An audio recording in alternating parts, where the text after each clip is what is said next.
My next guest is Barbara Oakley, PhD. She is a distinguished professor of engineering at Oakland University in Rochester, Michigan, Michigan's Distinguished Professor of the Year, and Coursera's inaugural innovation instructor. Her work focuses on the complex relationship between neuroscience and social behavior. Dr. Oakley's research has been described as revolutionary in the Wall Street Journal. She is a New York Times bestselling author who has published outlets as varied as the Proceedings of the National Academy of Sciences, the Wall Street Journal, and the New York Times. Her book, A Mind for Numbers, on effective learning in STEM disciplines has sold over 1 million copies worldwide. Uncommon Sense Teaching is a critically praised guide to teaching based on insights from neuroscience.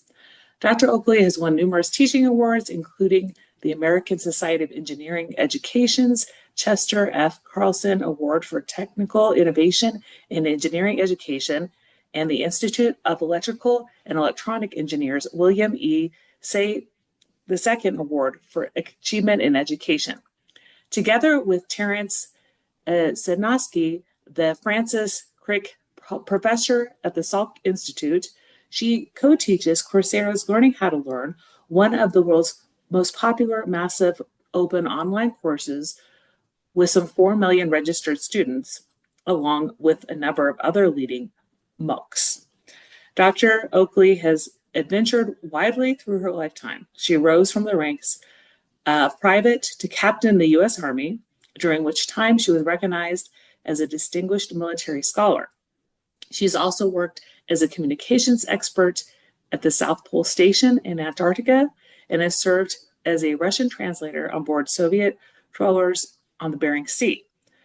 Dr. Oakley is an elected fellow of the American Institute for Medical and Biological Engineering and of the Institute of Electrical and Electronics Engineers at the American Institute for Medical and Biological Engineering. Welcome to the podcast, Dr. Oakley. Well, I'm so happy to be here. Thanks for having me, Dana. Well, we're going to start right off with talking about your most recent big trip. I mentioned that you have a wide variety of accomplishments in your lifetime, but when I first connected with you, you were on a trip to New Zealand. So talk to me a little bit about that.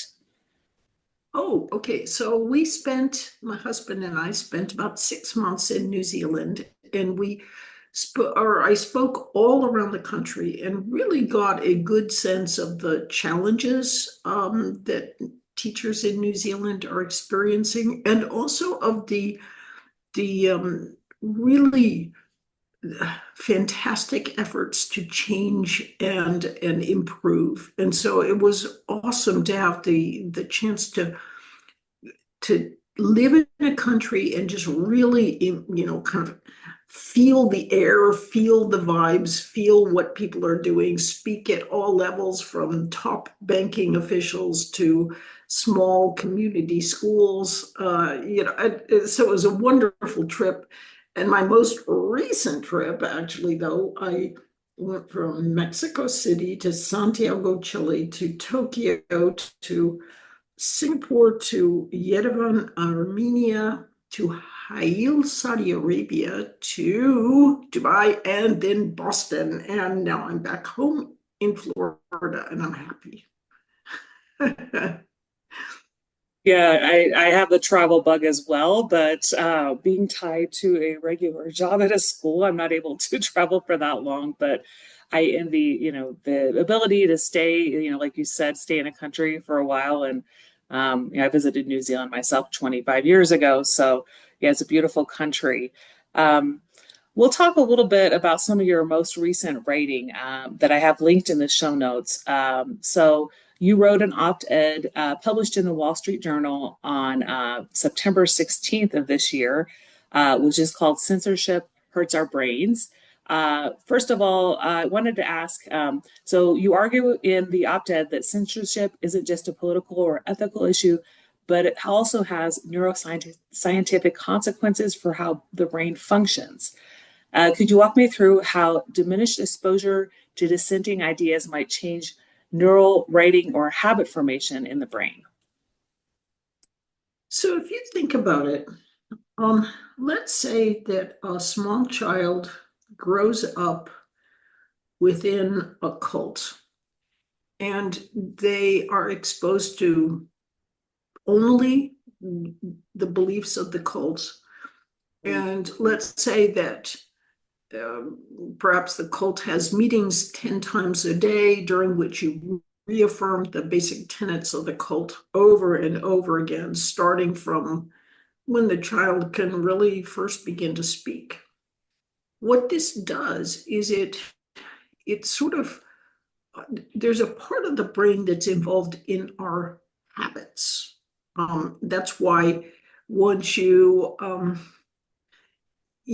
trained and learned how to ride a bicycle, it becomes habitual. You can hop on a bike and you can just go without even thinking about it. When you learn your multiplication tables by heart, it just, the answers pop out without you having to think about it.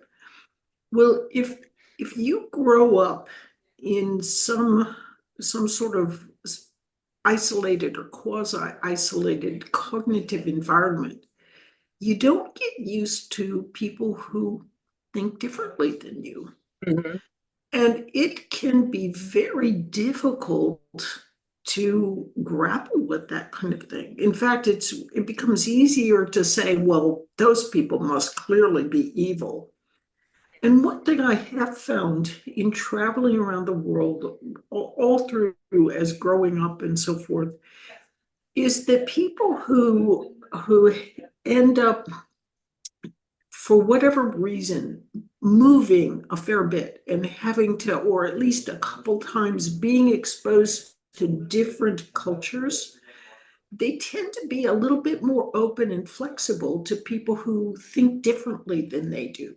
Mm-hmm. Whereas if someone has grown up just within their own culture, it's very off-putting, and you think you're right, your culture is right, if you haven't had that exposure to different ways of thinking. So this is very relevant to grade school education and K-12 education. If you grow up and everybody thinks the same, and it's all supposed to be a very safe environment where no one is ever, made to feel unsafe by something that someone says. And of course, you can't anticipate what another person might feel unsafe. So you just withdraw altogether from saying anything that could be in any way controversial. What you're doing is that educational system is inadvertently training people to be unable to handle people who think differently and have different ideas than they do. And it's not only bad for the schools and the people, but it's bad for the culture to have that kind of inflexibility. Everybody always talks about the importance of diversity, but they imply that it's intellectual diversity, but that is really what is most important, is intellectual diversity, which leads to creativity, leads to all sorts of different things. But unfortunately, diversity often doesn't mean intellectual diversity. And that can be ultimately kind of crippling, I think, not only for groups, but for societies. Mm-hmm. So it leads me to talk a little bit about cognitive flexibility. So the article suggests that our brains thrive on cognitive flexibility, which includes challenge and dialogue, and that censorship undermines this. So in your view, what are the critical brain processes like habit circuits, neuroplasticity that are threatened by restricted speech environments? It's hard to put, we're really still in the earliest years of understanding how the brain works. Mm-hmm. What we do know is that those same motor circuits of the basal ganglia that are involved in our ability to walk easily and to make habits, or play a musical instrument and so forth, those are not just motor skill, involved in motor skills, they're involved in cognitive skills. Mhm. And so if you are habitually always thinking the same way about something, it can actually be really hard. It's a little like this. I learned to type, and it was hard for me as a youngster to learn to type. But now my fingers can fly over the keyboard because I've got that habit. I know where a J is. I don't need to think about it. Mhm. But if somebody came and rewired that keyboard, oh my Yeah. word, it would just be a nightmare to have to try to reteach myself. And it's a little bit like that for just thinking about ideas. If Mhm. you're always exposed to people who have the same ideas that you have, it's all easy. But if you aren't used to sort of, oh, someone disagreeing with you and having other ideas, there is a cognitive skill involved in being able to listen to someone else and hear what they're saying without putting up, these sort of defensive, as Greg Luciano says, rhetorical fortresses Mhm. that make it so, oh, I'm not going to listen to that person because, they're, pick your whatever your bad word is. But because of that, I will not listen to them. And you've got it in your mind that they're kind of evil. And so it makes it really easy to ignore what they're having to say. And you don't get any practice in sort of really, talking to someone else who you may disagree with.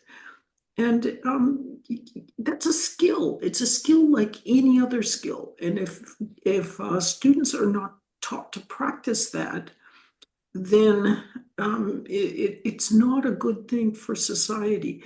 It used to be that debates were really a big thing. And, a lot of people were involved in debate. And now it's even become that certain issues can't be debated because it's like the science is settled, which of course, as soon as you say that, you know that the person who has said that does not understand science because Yeah. science is never really settled. And so often when people say science is settled, it actually just means that's what I believe. And so we'll use the facade of science to, to bulwark our position and kind of make what we're saying sound unassailable. So that's even crept, unfortunately, into debate.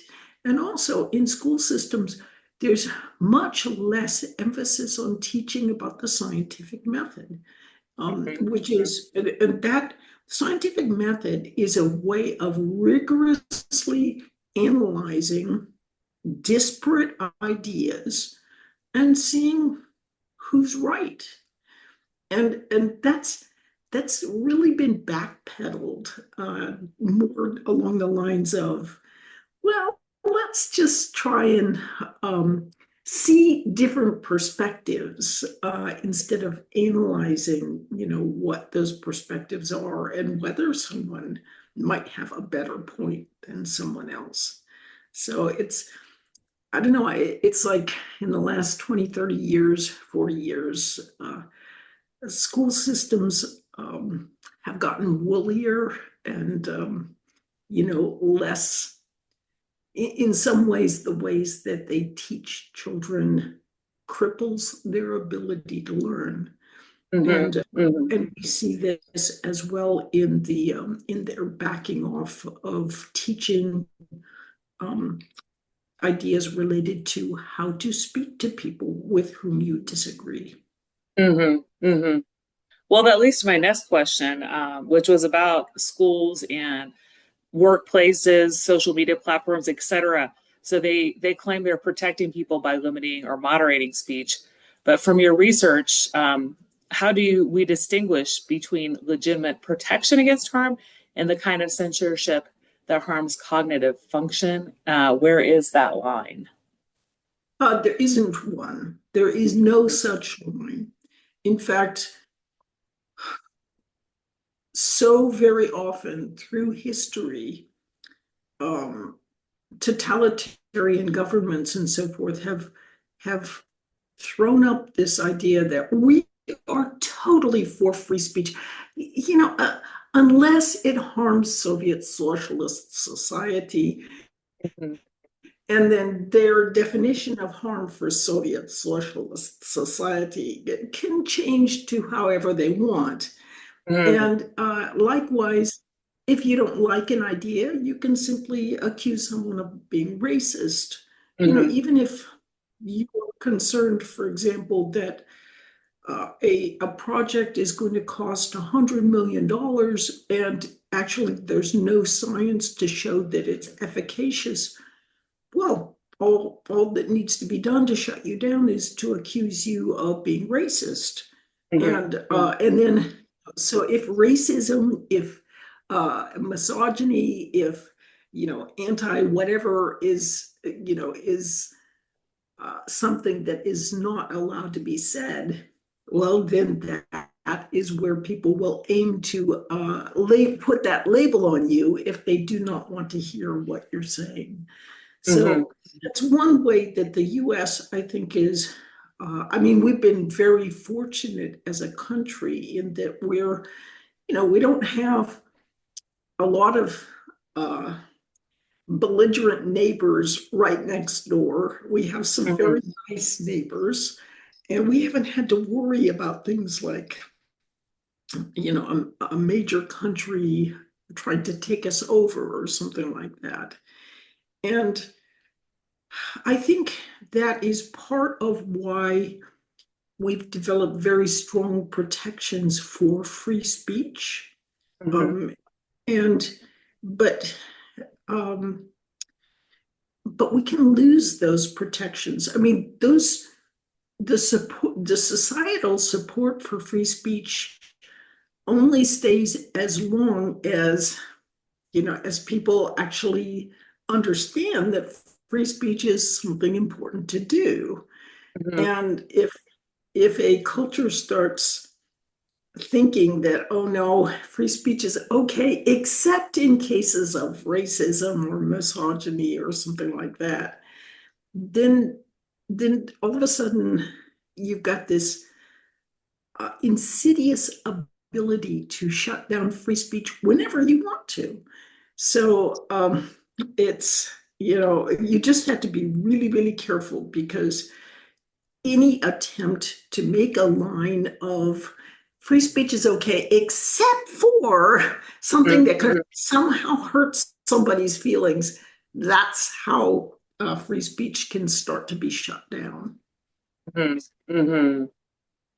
Yeah, yeah, it's that could be a discussion in and of itself. But I'm going to continue talking a little bit about just the cognitive piece of the article. So, in terms of connections, you draw connections between individual brain health, such as the ability to learn, to adjust beliefs, and democratic culture, free speech, and open dialogue. So, could you share how you see that relationship playing out? For example, how does the health of the individual brains aggregate into the health of our public sphere? Well, let's just take teaching of mathematics. Mm-hmm. People often think that that only smart people learn math. But that is really, it's not only untrue, the opposite is true. And that is that learning math helps make you smarter. So when we come up with teaching methodologies that time after time after time are shown to be detrimental to an individual's ability to learn math, or similarly, um, let's take, the long argument over a century or more of the reading wars. Should you teach people to read by just reading books to them, or should you teach people to read by using phonics? It's been found that it affects all of society if you avoid teaching phonics first, because people just don't want to read. And so you have a much larger percentage of the society that is not very functional when it comes to reading. Mm-hmm. And so what this really means is individual brain health, as far as a person's ability to do math or their ability to read, that actually plays out within a larger society. When you have half the population is incapable of doing elementary school math, wow, you can really lead those people around a lot more easily, about budgets, about mortgages, about all sorts of things. And it plays out on a much larger societal scale. People are complaining now that people aren't buying and reading books. Mm-hmm. And well, there's a reason for that, and that some of it can very definitely be traced back to the fact that phonics was not taught. So then people didn't learn to read early on, and they don't feel comfortable reading. And when people can't read books in society, I think it starts changing society, Mm-hmm. um, Mm-hmm. and not really for the better.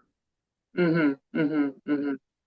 Yeah, I've never thought of it that way, but that's true. Just working in a high school and seeing a lot of students, for example, with the math piece, right, that don't necessarily have all the concepts that should have been taught in elementary school math. But kind of as we wrap up our discussion about this article, what practical steps or policies would you recommend, whether in education, public institutions, or technology design, to preserve or enhance the brain's innate capacity for robust thought and dialogue in an era where censorship, both formal and informal, is increasingly discussed? I would say that we've created a wonderful, massive open online course that is about 3 hours long of video, and it's really funny. And it's got it's. I mean, I'm standing on the ramparts of Damascus as Tamerlane is attacking in the year 1400, and I'm coughing as smoke is coming by. So we really bring the ideas of free speech to life. And Mm-hmm. it, Coursera has made the whole course available for free. And so every school in the country could have this as training materials for their classes on, helping people learn how to discuss things and what's going on in the brains of others when they're disagreeing with you. And it could be used in every university in the country as far as helping people learn how to talk together. And it's really helpful even for families where, perhaps children have different political beliefs from their parents, and there's a Mm-hmm. lot of fights and arguments. And this course actually helps people understand and get past that kind of thing. And it's really, really helpful. So I think, you've got this wonderful free resource that's beautifully designed, and just make use of it. And I think it could be really helpful. So I do have some of the links I'll share in the show notes. And it's the massive open online course that I mentioned in your bio, correct? That's right. Speak freely, think critically. Mm-hmm. So yes, you send me some links so listeners can access that. And I do wanted to discuss also your recent paper you co-authored, The Memory Paradox, Why Our Brains Need Knowledge in an Age of AI. So you were one of five authors on this. And it talks about neuroscience and why we need to be more aware of implications of AI. So first of all, your paper argues that heavy reliance on external memory aids like AI tools, search engines, calculators, etc., risk eroding the brain's internal memory consolidation processes, particularly the transition from declarative to procedural memory. Could you describe a concrete classroom or work life scenario where you've seen this memory atrophy effect happen or play out, and what consequences were for deeper expertise? So I'll give you a couple of examples. In some countries follow, in fact, many, especially Western-oriented countries, follow constructivist approaches in their teaching. And what that means is, in essence, the idea that students construct their own knowledge. And of course, that's really not falsifiable. It's because it's like, of course they construct their own knowledge. It doesn't like transubstantiate into their brain. But how that plays out a lot of times is that students are kind of turned loose in groups and they're supposed to figure things out for themselves because that is ostensibly the best way to learn. And there's paper after paper after paper that has shown that this approach really isn't a very good one. And that sure, there can be some benefits. I mean, if you can get some students close to the answer, then if they do finally come up with that answer, say with their answering of a Socratic question, what that does is that, I mean, there's 100 trillion neural connections in the brain. It's really a high dimensional space. And if you ask the right questions, though, as a teacher, you can really narrow the space of possible solutions to something that's tractable and that a student can figure out.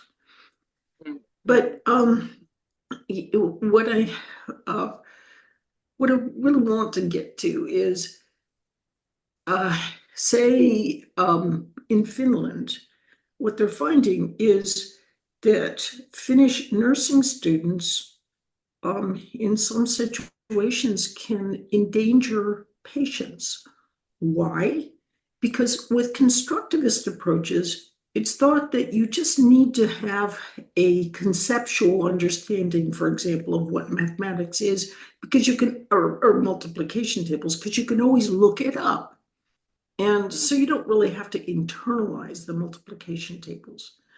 But what this means is, in practicality, if you say to one of these nursing students, 12 times 12 is 299, they could easily say, well, sounds pretty good. Sounds good to me, because they haven't internalized the multiplication tables, which gives you a sense of what to predict and what number sizes should be. So they can type 10 times 10 into a calculator, get 1,000, and merely go off to prescribe 10 times the dosage that a person should be getting. I have a friend who wrote a book with the help of ChatGPT, and he gave me this book, and he was so proud of it, and I read all 260 pages of it. I don't know why, but I guess I'm a masochist. It was the worst book I have ever read. Now, I was friends with Cormac McCarthy, a brilliant writer, and he would tell me, Barb, to be a good writer, you must read, read, read. And what my friend was, he's a very, very smart guy. He's a professor. But he hasn't read a lot as far as writing a novel. So when he got something from ChatGPT, sounded good to him. He had no idea that the characters were flat, the plotting was contrived, that pretty much every bad thing in a book was in that book. And these are the kinds of things that we can see play out when people have not internalized information yourself. You cannot think critically about AI unless you yourself know something about what's going on.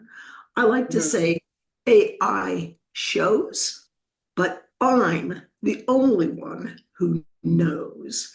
And I ask people to say that with me so that they, really internalize this idea that they can't think critically about AI unless they know something about it. Yeah, I think that's a great example that you made about that. So you draw a connection between the decline of the Flynn effect, which is rising IQs in developed countries, and the rise of cognitive offloading via digital tools. So how confident are you in this linkage, and what alternative explanations do you weigh or dismiss when developing your argument about this? And what kind of further empirical research would you most like to see to strengthen or challenge this claim? So that's a very good question. And what we're observing is correlation, not causation.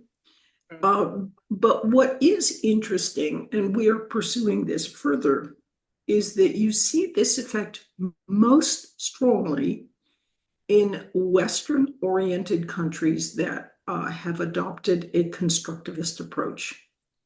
You do not see this effect so strongly or at all in countries that have not adopted constructivist approaches.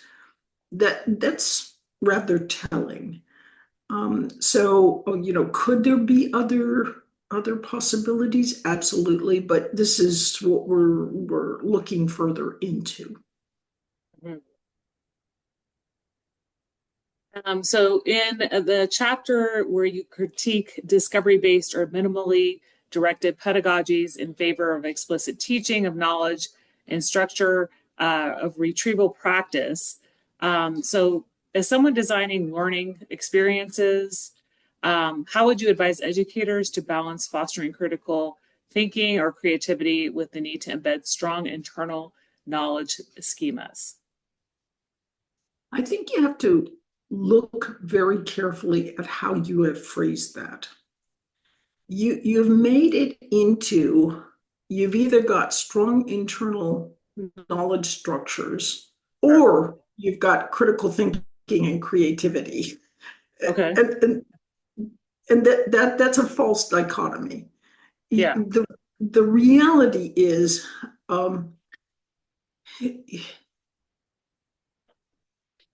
we have facts. We build the world from our empirical knowledge on the world. As we are growing, further, when we want to be thinking creatively or, critically, however you might define that, you have to start with an underpinning of lots and lots of knowledge. And so, you don't say one or the other. You need them all together. For example, and Natalie Wexler makes this great point that it was thought that you didn't need to know dates of history. That was a peripheral bit of knowledge that, why do we make students memorize dates? And what happened as a consequence of throwing out dates was that, the Civil War in the 1800s with Abraham Lincoln, civil rights with Martin Luther King in the 1900s. Well, kids didn't have the dates. So they're beginning the Civil War, civil rights sounds the same. Abraham Lincoln must have been buddies with Martin Luther King. You need, in order to even think about history, you have to have this sort of a staircase, an understanding of what and when things took place. I love how Mark Twain, he taught his daughters, they had a long driveway, and so they measured out um, the number of feet would be the number of years of the reign of a king or queen of England, and they put a little signpost on one side. So they memorized the dates and the length of the reign of all the kings and queens of England, and then once they had that, then on the other side of the driveway they put the kings and queens and whoever happened to be, reigning of France. And then they had this sort of structure where they could start thinking about all sorts of events around the world because they had this sort of pathway in their mind of what was happening when in history that they could relate things to. So, I think it's just really important to realize that creativity and critical thinking grow out of internal knowledge schemas, and they're part and parcel of one another. Yeah, that's a great example. I've never heard about that, but it's the visual learning piece, and doing timelines in history class right on the wall. That helps a lot with looking at events throughout time. So, as we wrap up the discussion on this paper, I wanted to ask about, given the continuing rise of generative AI and the ever more powerful external cognition aids, what policy or design recommendations would you prioritize in education, workforce training, technology development to ensure that human internal memory systems remain strong and that humans don't become overdependent on the black box external systems without sufficient internal grounding? So I think part of what has happened over the last 100 years or so is that educators saw, learning is really hard. It makes people feel uncomfortable. Even thinking hard about things is, people do everything they can to avoid it. And this has been shown in research. Yeah. So, so what well-meaning educators did was they said, oh, this rote memorization and this practice and all this is awful. It makes people hate learning. So we're going to get rid of it. And, we're going to have constructivist approaches where, it's student-centered and students create their own knowledge. And they did it for reasons that really sounded good to them. It's just they didn't realize that they threw the baby out with the bathwater, because actually learning often does involve practice and repetition and so forth. And sometimes it can be unpleasant. That's why learning to play a musical instrument can involve, there's times when you just got to practice with stuff that's really hard. And so educators have been sort of indoctrinated that memory is a bad thing. And they're to avoid it and to sneak around it and find other ways to get things into people's minds. But we need to kind of put that aside and realize that people need to internalize things. And so if you're a teacher, your best bet is to say, what's the information that students leaving my class must have internalized? If you're a language teacher, this is really kind of easy because you have all these vocabulary lists and you know how they're supposed to, what kind of grammatical structures they should be able to kind of play with automatically. But if you're in a history class or a math class, you've been kind of taught not to, think in that way.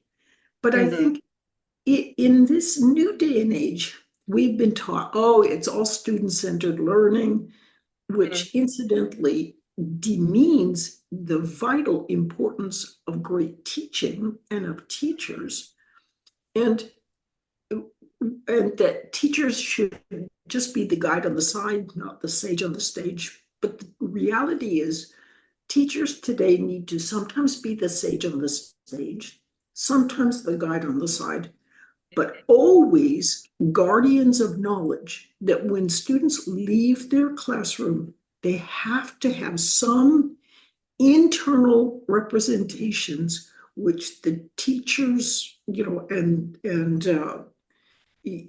whatever group they're working with need to decide what are the really important things that we need our students to have inside them. And this is, the younger they are, the more important this is, because you want to internalize some things so that they're really automatic, and not, like, yeah, I can always look it up on a, calculator or something like that. So I think we need to approach teaching as to step back, and in some ways it's really simple. What do I want my students to internalize and be able to do without ChatGPT? Yeah. And then what other things do I like them to be aware of, if at that age I want them to be involved at all with generative AI? Yeah, that's a great way of putting it. Yeah, I mean, we are guiding our students, but we also need to be the guardian of knowledge, like you said. So I wanted to wrap things up asking you the trench story question at the end of our podcast today. Tell me about a time when you were in the trenches and managed to crawl out. I think it was when I'm a professor of engineering, and I was working with a lot of information and research that was related to, for example, pathological altruism, that is, well-meaning approaches that actually are harmful.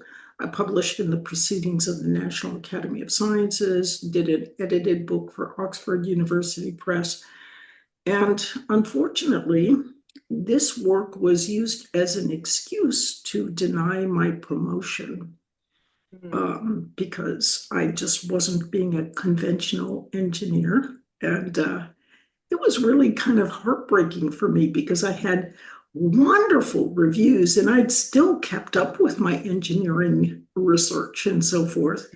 But it was like, but you're working on this other stuff and I don't like it. So how did I crawl out of those trenches? Unfortunately, fortunately, actually, it told me to step back from, from doing a lot of the service-related activities that I've been involved in, and just really, because I was told, just don't even work on this because you will never be promoted if you continue work on this. And I just thought, I think this is really important. So I'm just going to give up all my other service and I will focus on this, and, kind of put my focus away from the university and focus on what I think is important. And the result has been phenomenal. I mean, I've gotten awards and promotions, and I'm now a distinguished professor of engineering, which never would have happened if I had just done as I was asked and, put my head down and, pursued the normal engineering path that I was being told to pursue. So I was lucky, but at the same time, sometimes it can be really a good thing to just go full bore ahead if you really believe in something you are researching and working on. Yeah, I totally agree. Right, and then it did turn out to do good things in the end for you. So we've had a great discussion about some of your writing, your travel, and just your views around just a lot of free speech, just how the brain works, cognitive flexibility, et cetera. Out of everything we've talked about, what's one thing you'd like listeners to remember? Oh, I guess related to what I've talked about is just that learning to be comfortable with sometimes feeling uncomfortable can be a very rewarding experience in the long run, because it can help you grow intellectually, and it can expose you to things you never, to wonderful outcomes that you never would have thought you would have seen or achieve. Where can people connect with you and find you online? Oh, just go to barbaraoakley.com and you'll see my website and all sorts of things. You can go to Coursera, and I have, a dozen or more courses on Coursera. That's Coursera, and Coursera.com. And I got all sorts of books and so forth, and you can see them on my website. So just plenty of things, and I'm working away on even more papers, and so you'll hopefully see lots more productivity in this coming year. Well, thank you so much for being my guest on the Out of the Trenches podcast today. It was a pleasure having you on and learning more from you, and I will make sure that I have those links in the show notes.